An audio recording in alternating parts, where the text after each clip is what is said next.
guys, this is Russ from ACUITY. I'm here with Kevin Boehm, the driver of the K20C1 swapped 10th Gen Civic Coupe. We're in an SI sedan right now where you've got our new 10th Gen shifter in it, and we just want to get some feedback from Kevin, get his perspective on the shifter. We look at shifting as being a really personal thing. Different people, depending on how they're driving, whether they're driving on the street or on the track, tall, short, you know, different arm lengths, they like to have their shifters set up in different ways. We just wanted to get Kevin's perspective as a driver on the new 10th Gen shifter that we're about to release.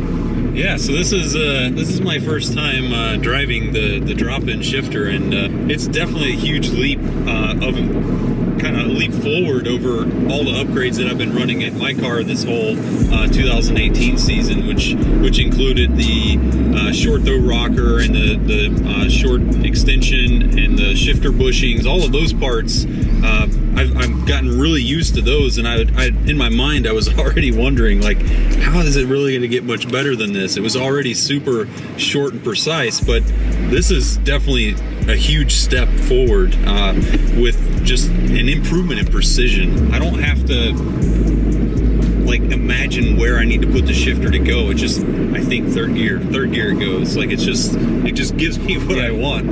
It's this just positive click. It's just there, It's a feel, you know, when you're in that gear. I just love that about it. It's not a term that a lot of people are familiar with, but what I think is load profile, right? Yeah. So there's like this force profile as you're pushing the stock shifter, and it's really weird because it doesn't take a lot of force on the stock shifter, but there's that one point where you get to it and you feel like you're getting over a hill, right? Almost, exactly. And then it clicks. But is it in gear? Does it have to go a little farther? And really, with this shifter, we tried to linearize that force profile a little bit to make the feedback be a little bit more like what you expect, what you would hope for. That's completely evident in what this feels like. You feel kind of the force build, and then you feel it drop in when you're in gear. Yeah, you get past that detent. Yeah, it's just like this complete positive tactile feel that you can't get out of anything else. I don't want it short just for the purpose of being short. I want it to be to give me enough movement so that I can be precise and put the lever exactly where I want. But I don't want to waste any energy, and I think the adjustment that you have in here gives me exactly that right now. I don't feel like I'm pushing any farther than I need to, but it's still far enough that I know that I'm not like guessing, maybe it's here or there. It's just, I know exactly where it's going to be. And that intuitiveness, that precision, I keep coming back to that.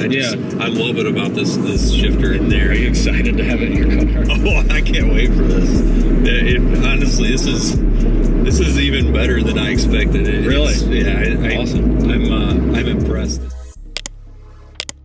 So now that we have Russell driving the 10th Gen Civic Si with the new or the latest prototype iteration, right, of the shifter assembly, would you say? Can you tell us a little bit more of the design process? Like, where did you start? Like, how did this start? Long and painful. We started mid-2017, and immediately we saw some similarities between the 10th Gen shifters and the 9th Gen. So we were like, okay, we're not starting from scratch. We have some good data on the shifters that we have, but it's a bit different. And, we're going to take this as an opportunity to improve on any shortcomings of the design. What was different from the design process between the 9th Gen shifter and this one?